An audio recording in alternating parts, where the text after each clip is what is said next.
Fala galera, hoje a gente vai ver um vídeo da Guerra do Paraguai. A Guerra do Paraguai.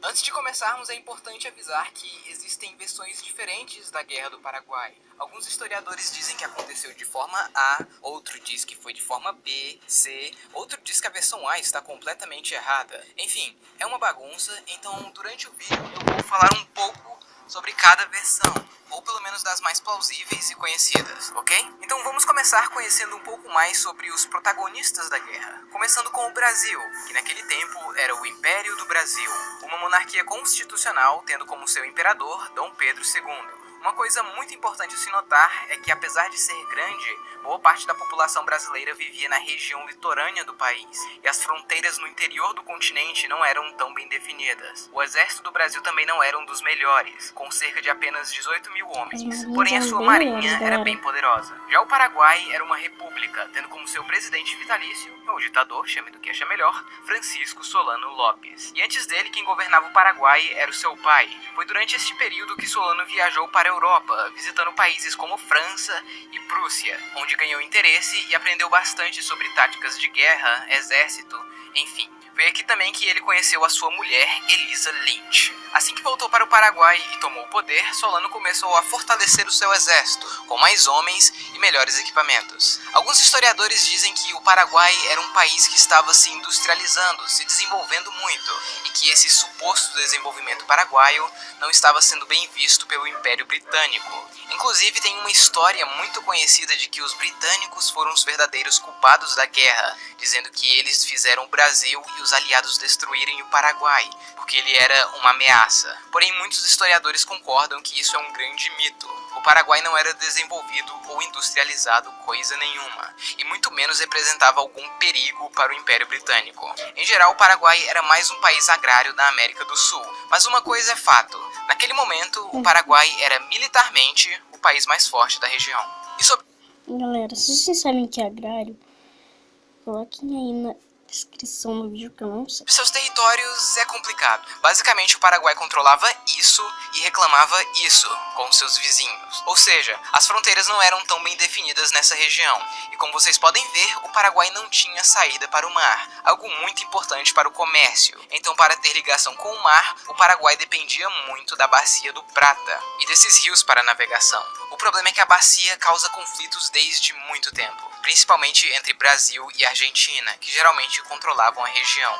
Outro evento muito importante que aconteceu foi a Guerra Civil Uruguaia, entre o Partido dos Blancos, que estavam no poder, e os Colorados, que se revoltaram contra os Blancos. Tá, mas o que uma guerra no Uruguai tem a ver com isso? Bom, basicamente, Brasil e Argentina começaram a apoiar os Colorados. Galera, aqui no canal vai ter muito vídeo de países, porque eu vou ser um país de games e de muita educação, sabe? Tipo, e o Brasil até lançou uma invasão no Uruguai para apoiar os colorados, dizendo que brasileiros estavam sendo reprimidos no Uruguai. O problema é que os blancos eram amigos de Solano Lopes, e ele usou isso como motivo de guerra para atacar o Brasil. E aqui alguns historiadores entram em divergência mais uma vez. Alguns dizem que o Paraguai só atacou porque ele se sentiu ameaçado, já que estava com medo de perder o seu aliado na região e, consequentemente, perder acesso aos rios. Outros dizem que ele já estava planejando uma guerra há um certo tempo e tinha planos para criar um grande Paraguai, ou ao menos controlar os rios da região. Enfim, fato é que o Paraguai estava pronto para a guerra. A primeira ação hostil tomada pelos paraguaios foi capturar o navio brasileiro Marquês de Olinda, que levava consigo o então presidente da província do Mato Grosso. Ele e sua tripulação acabaram sendo presos e morreram alguns anos mais tarde na prisão. Alguns dias depois, os paraguaios começaram a invadir o território brasileiro na província do Mato Grosso, e só em 13 de dezembro eles declaram guerra oficialmente ao Brasil, iniciando assim a Guerra do Paraguai, também conhecida como Guerra da Tríplice Aliança. De início, o Paraguai avançou facilmente em território brasileiro. Como o Brasil não esperava uma guerra contra o Paraguai, ele não tinha um exército protegendo as fronteiras. Sendo assim, o Paraguai facilmente capturou cidade após cidade, chegando até Corumbá, e posteriormente em Coxim. O Brasil, como é gigante e foi foi atacado de surpresa, demorou para ter uma reação, mas ele já começou mandando alguns homens para a província do Mato Grosso. Porém, com a infraestrutura da época, eles demorariam alguns meses para chegar. Em abril do ano seguinte, o Paraguai planejava uma outra invasão ao Brasil, desta vez no sul. Para falar a verdade, o ataque ao Mato Grosso foi basicamente uma distração, já que os seus objetivos ficavam nesta região.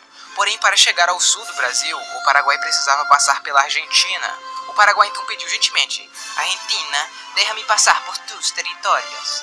E como a Argentina era meio que aliada do Brasil e queria ficar de fora da guerra, ela disse não. Então o Paraguai foi lá e invadiu a província argentina de Corrientes, capturando cidades e alguns rios da região. O Paraguai esperava que a província iria se juntar ao seu lado, já que algumas pessoas na Argentina apoiavam Solano Lopes. Porém, isso não aconteceu, e com o ataque paraguaio, a Argentina acaba entrando na guerra do lado do Brasil. Neste ponto da guerra, os blancos já tinham sido tirados do poder no Uruguai, e o novo governo colorado também se junta à guerra. Foi então que, em 1º de maio, foi assinado o Tratado da Tríplice Aliança, formada por Brasil, Argentina e Uruguai contra o Paraguai.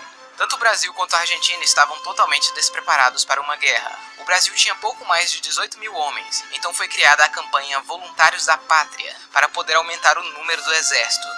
E até que funcionou. Nos anos seguintes, o Brasil